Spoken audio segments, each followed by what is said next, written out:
Hello दोस्तों, मैं हूं गौरव और लास्ट वीडियो में अपन ने एक प्रॉब्लम स्टेटमेंट देखा था। अपन ने एक प्राइवेट होस्टेड जोन बनाया था और जब अपन ने उसको प्राइवेट होस्टेड जोन को क्रिएट किया था तो उस टाइम पे अपन ने एक वीपीसी सेलेक्ट किया था। तो उस एक वीपीसी के जितने भी रिसोर्सेज थे उस प्राइवेट होस्टेड जोन के लिए जो भी क्वेरी मार रहे थे वो उसको रिजोल्व कर पा रहे थे।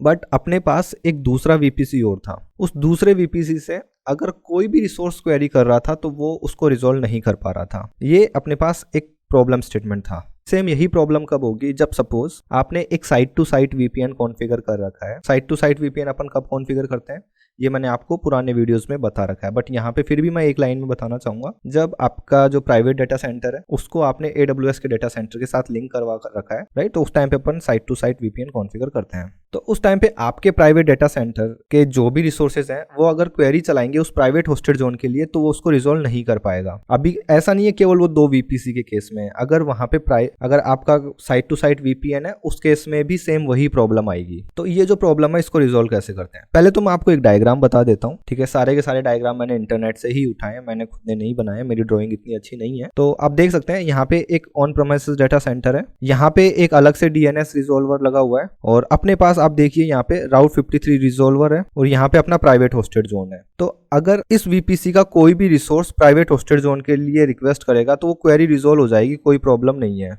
बट अगर सपोज इस क्लाइंट कंप्यूटर को जो आपके डाटा सेंटर में रखा हुआ है, यहाँ पे आप डाटा सेंटर मान लो या जो दूसरा वीपीसी है जहां से अपन रिजोल्व नहीं कर पा रहे, ऑलमोस्ट सेम चीज है, कॉन्फ़िगरेशन एकदम सेम होगा। अब जब ये ट्राई करेगा तो इसको जो क्वेरी है वो रिजोल्व नहीं होगी। उसका रीजन क्या है, क्वेरी जो है जब अपन प्राइवेट होस्टेड जोन क्रिएट करते हैं तो अपन वीपीसी सिलेक्ट करते हैं और उस वीपीसी से रिलेटेड अगर कोई ट्रैफिक आता है तो ही जो क्वेरी है वो रिजोल्व होती है। बट अभी देखो, आप बोल सकते हो कि गौरव जब तूने प्राइवेट होस्टेड जोन क्रिएट किया था तो उस टाइम पे तू दोनों के दोनों वीपीसी को सिलेक्ट कर ले, तो मैं बोलूंगा यस उस टाइम पे कर सकते हैं। बट क्या हो अगर आपके site to site VPN configure हो रखा है और अब जो क्वेरी का जो ट्रैफिक आ रहा है वो आपके प्राइवेट डाटा सेंटर से आ रहा है, किसी वीपीसी से नहीं आ रहा, तो उस केस में क्या करोगे, ठीक है। तो इस चीज को सिमुलेट करने के लिए मैंने एक वीपीसी बना रखा था और इस प्रॉब्लम का सॉल्यूशन जो है वो है इनबाउंड रूल, ठीक है। तो अभी के केस में आप ऐसा मान सकते हैं कि जिस वीपीसी से आपका रिजोल्व नहीं हो रहा है वो आपका कस्टमर डीसी है और ये जो है ये आपका AWS। तो कस्टमर डीसी है और AWS VPC2 है। तो जो VPC2 है यहाँ पे आपका private hosted zone already created है और अब ये कस्टमर डीसी से अगर कोई भी ट्रैफिक आएगा तो वो रिजोल्व होना चाहिए।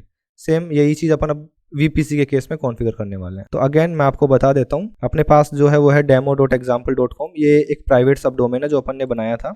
और यहाँ पे मैं देखो क्वेरी चलाता हूँ NS लुकअप, तो आप देखिए इस इंस्टेंस से इसको क्वेरी रिजोल्व हो रही है और सेम यही क्वेरी मैं दूसरे इंस्टेंस से चलाता हूँ एंड आप देखिए यहाँ से ये क्वेरी रिजोल्व नहीं हो रही है। कोई बात नहीं, अब अपने को ये रिजोल्व करनी है तो अपन कैसे कर सकते हैं।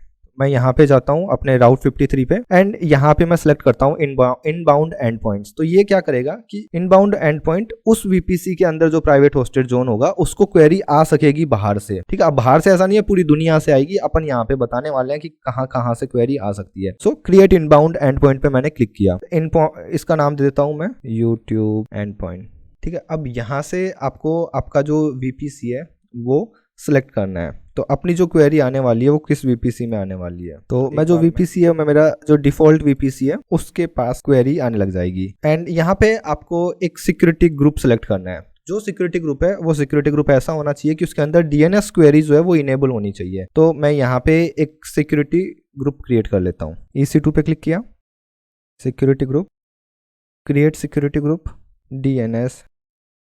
मैंने ये देखिए यहाँ पे डिफॉल्ट वीपीसी ही सिलेक्ट किया है। अभी मैं रूल ऐड कर रहा हूँ यहाँ पे मैं सिलेक्ट करता हूँ UDP या फिर DNS UDP डाल दिया एंड इसको मैंने डाल देता हूँ मैं एनीवेयर IPv4 और सेम यही मैं DNS एनीवेयर IPv6 दोनों के लिए मैंने डाल दिया चीज़ों को इजी बनाने के लिए। बट यहाँ पे आप आपके वीपीसी का IP एड्रेस डाल सकते हैं, स्पेसिफाई कर सकते हैं। और ऐसा नहीं है केवल वीपीसी का, आप आपके डाटा सेंटर का IP एड्रेस भी डाल सकते हैं। एंड क्रिएट सिक्योरिटी ग्रुप पे मैंने क्लिक कर दिया। डिस्क्रिप्शन क्रिएट सिक्योरिटी ग्रुप, ठीक है। अब यहाँ पे आपने जो सिक्योरिटी ग्रुप बनाया है मैं उसको सिलेक्ट कर लेता हूँ, DNS YouTube inbound.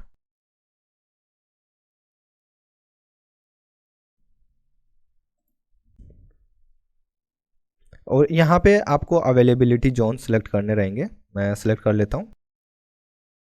US east 1A मैंने सिलेक्ट कर लिया ओके, एंड सेकंड भी सिलेक्ट कर लेता हूँ, 1 भी सिलेक्ट कर लिया।